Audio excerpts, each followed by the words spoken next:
Hi folks, Randy here. You know, a lot of people have been asking, how do you clean catfish in a way that they taste good? One thing you got to remember, you got to get all the oil, all of the fatty tissue off of the catfish. Now, I was with my good friend here, Bob Bessman. We were out and doing some catfishing in a special area in Minnesota that allows you to take 10 apiece, so you see a whole bunch of fillets in front of us. But I'm going to show you how to take the fillets off the cat to avoid a lot of the oil, and we'll talk about where the oil and those fatty tissues collect on a cat.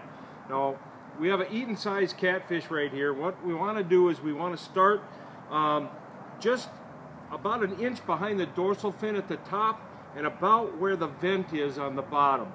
So you cut straight down to where you feel the backbone, and you're going to be right behind the ribs. That's the key. You get in right behind the ribs, and then you turn your knife and you take that fillet right off of there.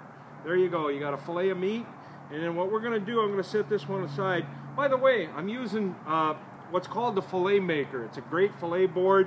It's available at www.filletmaker.com.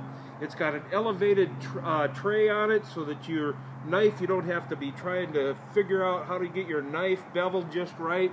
It's elevated, it's got grooves in it, so all the slop, all the slime, all the mess goes into a tray down the side, and it's not ending up on your shirt and on your pants and in your shoes. So anyway, Filletmaker, www.filletmaker.com, made in St. Cloud, Minnesota, right here, good USA made product, solid, sturdy, good piece of equipment. Anyway, back to our fillet. You've got that fillet off of the fish now, and all of the fat, a lot of the fat and a lot of the oil collect up around the head, and especially around the rib cage and in the belly. You don't want to keep any of that meat on a catfish because it's going to taste like you're eating mud. And that's the typical complaint you hear when people eat catfish. Now the second thing where the oils collect on a catfish is next to its skin. A catfish, just like all fish, has a lateral line that runs down the center of that fish. And that's how fish sense things. They smell, they feel, they know things are going on around them in their environment by sensing it on their lateral line. So there's a lot of nerves there, a lot of nerve endings. And on a catfish, they don't have scales, they have skin. So they sense with their whole outer body. And again, since they sense with the outer body, there's a lot of oils that collect there, some fatty tissue. So when you take that fillet off, unlike normal fillets, where you bevel that knife nice and close to the skin and you want to maximize the meat, you want to float on a catfish just above the skin. So you want to leave a little bit of meat, or the oils, all with that fillet. So you're going to go in just like you normally would take skin off a fillet, but you're going to float it across instead of beveling it down tight as you pull the skin off. As you do that, you're going to end up with the skin in an oily piece. Now another way to think about it, if you've eaten salmon and it's broiled, you ever seen the brown part on salmon when you broil it? The brown part is always next to the salmon skin, and that's where the oil is. And if you eat that brown part on broiled salmon, you probably went, "Oh, that was strong." Same thing on a catfish. The oil collects on the outside next to the skin, so I always leave a little bit there. It actually looks brown, or if you look at it, it almost looks like wood grain. I leave that all on there. There you got a great fillet with no oil.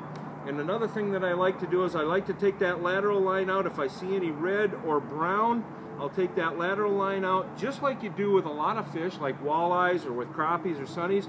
But the reason you do it there is to take the pin bones out. No pin bones in a catfish. But there you have a nice fillet that is clean. It doesn't taste oily. It's not going to taste muddy. The last thing that I do is I cut it up into chunks, and then I'll rinse it in cold water. And here's a kind of a neat tip.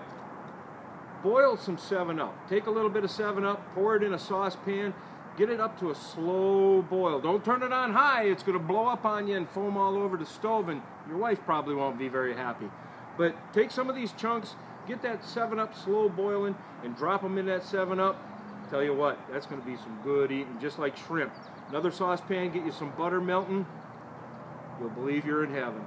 This is Randy. I hope you're having a great day as I am. And as always, folks, whether you're on the water or in the woods, be safe while you're out there.